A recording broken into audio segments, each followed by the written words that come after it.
जय येशू. परमेश्वराची स्तुती असो. हल्लेलुया. धन्यवाद येशू. धन्यवाद म्हणजे पिता परमेश्वरा, पवित्र आत्मा. धन्यवाद येशू. हल्लेलुया. नीतिसूत्रे 3:1. माझ्या मुला, माझे नियमशास्त्र विसरू नकोस. तुझ्या चित्तात माझ्या आज्ञा वागवत. आम्ही म्हणजे काय सांगितलेलं आहे की तुम्हाला नियमशास्त्रामध्ये जे काय गोष्टी दिल्या, जे काय वचन दिलेले आहेत, जी काय आज्ञा दिलेल्या आहेत त्या विसरू नका. आणि परमेश्वराच्या आज्ञा तुमच्या मनामध्ये वागवत. म्हणजे तुम्ही निरंतर आपल्या मनामध्ये देवाच्या आज्ञा ठेवणं गरजेचं आहे. आम्ही 2. कारण त्यापासून दीर्घ आयुष्य, वयोवृद्धी व कल्याणी प्राप्त होतील. आम्ही म्हणजे तुम्ही परमेश्वराचे नियमशास्त्र लक्षात ठेवाल आणि त्याच्या आज्ञाप्रमाणे आज्ञा मनात वागवाल तर त्यापासून तुम्हाला दीर्घ आयुष्य, वयोवृद्धी आणि कल्याण हे प्राप्त होतील. येशूच्या नावे आमीन. 3. दया व सत्य ही तुला न सोडत, त्याची माळ तू आपल्या गळ्यात वागव. त्यांना आपल्या हृदयपटावर लिहून ठेव. आमीन. दया व सत्य हे तुला न सोड म्हणजे तुमच्या प्रत्येक परिस्थितीमध्ये तुम्ही दयाने आणि सत्याने वागणं गरजेचं आहे. तुम्ही त्याला धरून राहणं गरजेचं आहे. त्याची माळ तो आपल्या गळ्यात वागव. म्हणजे काय, सत्याची आणि दयाची माळ तुम्हाला तुमच्या गळ्यामध्ये वागवायची आहे. त्यांना आपल्या हृदयपटावर लिहून ठेव. म्हणजे दया आणि सत्य जे वचन आहेत ते तुम्ही तुमच्या हृदयपटावर लिहून ठेवणं गरजेचं आहे. 4. म्हणजे तुला देव व मनुष्याकडून अनुग्रह व सुकीर्तीही प्राप्त होतील. म्हणजे नेहमी तुम्ही दया करत राहाल आणि सत्याने वागाल तर तुम्हाला मनुष्याकडून अनुग्रह व सुकीर्ती प्राप्त होईल. म्हणजे देवाकडून आणि मनुष्याकडून दोघांकडूनही अनुग्रह व कीर्ती प्राप्त होतील. 5. तो आपल्या अगदी मनापासून परमेश्वरावर भाव ठेव. आपल्याच बुद्धीवर अवलंबून राहू नकोस. आमीन. तो अगदी मनापासून परमेश्वरावर भाव ठेव म्हणजे फक्त बोलण्याने नाही तर कर्माने, आपल्या मनाने सुद्धा देवावरती भाव ठेवणं, विश्वास ठेवणं गरजेचं आहे. आपल्या बुद्धीवरती अवलंबून राहू नये. म्हणजे आपली बुद्धी तुमची म्हणजे बुद्धी रीती ना रामारा पहार कृती हरी कोगता आमरा पार कृती पहार कृती नान कृती. म्हणजे आपल्या बुद्धीचा वापर न करता आपण परमेश्वर भाव ठेवला पाहिजे आणि त्या बुद्धीचा वापर केला पाहिजे. आम्ही सांग तो आपल्या सर्व मार्गात त्याचा आदर कर म्हणजे तो तुझा मार्गदर्शक होईल. आम्ही म्हणजे तुझ्या सर्व मार्गात त्याचा आदर कर. म्हणजे ज्या गोष्टी तुम्ही करत आहे, जो बिझनेस करत आहे, ज्या मार्गाला जात आहे किंवा तुम्हाला एखादी गोष्ट करायची असेल किंवा कोणतं कार्य संपन्न करायचं असेल, कोणतं काम करायचं असेल तर तुम्ही त्या काम करायच्या अगोदर परमेश्वराला विचारणं गरजेचं आहे की परमेश्वरा हे मी काम करत आहे, करू का म्हणूनसाठी. जर तुम्ही प्रत्येक गोष्ट देवाला विचारून कराल तर परमेश्वर तुमचा मार्गदर्शक होणार. येशूच्या नावे आमीन.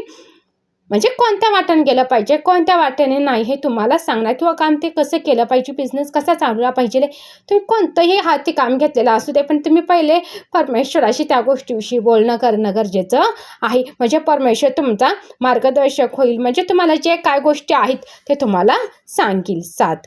तो आपल्या दृष्टीने स्वतः शाणा समजू नकोस. परमेश्वराची भय धर आणि दुष्कर्मापासून दूर राहा. म्हणजे तुम्ही स्वतः शाणे समजू नका, परमेश्वराची भय धरा. म्हणजे वाईट दुष्कर्मात असताना तुम्ही देवाचे भय धरणं गरजेचं आहे. म्हणजे स्वतः शाणे समजू नये. रीती ना मारा पहार करते हरी ना करता.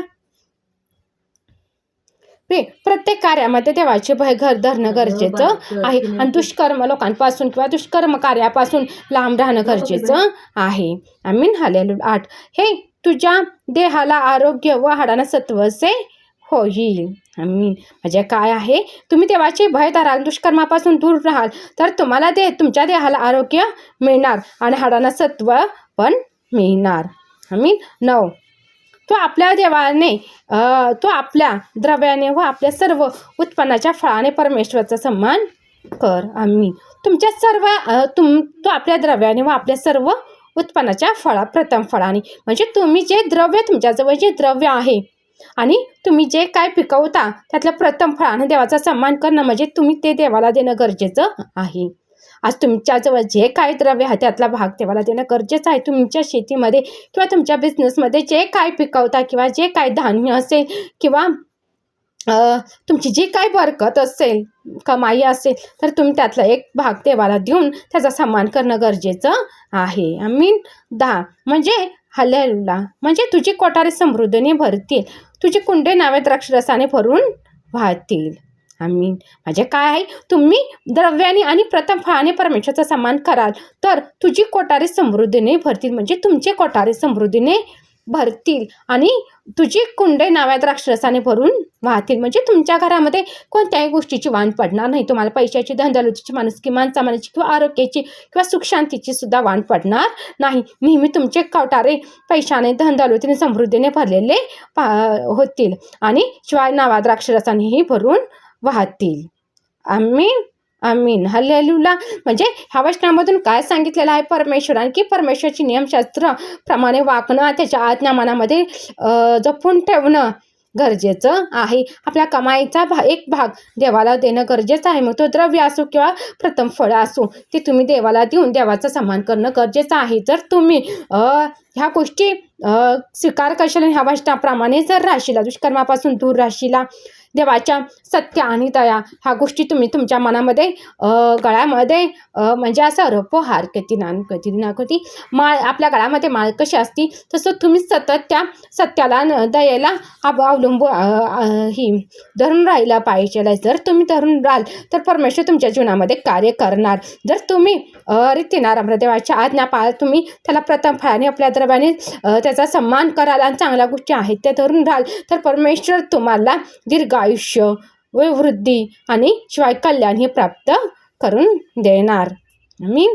आणि रिप्पो हारकोती रीतीनं पारकोती शिवाय देवाकडून आणि मनुष्याकडून अनुग्रह व सुकीर्ती पण प्राप्त होणार. आमीन. आरकोतीने आणि कदमराप्पा हारकोती शिवाय परमेश्वर तुमचा मार्गदर्शक होणार. आमीन. आमीन. आणि ते तुमच्या देहाला आरोग्य व हाडांना सत्वसे होणार.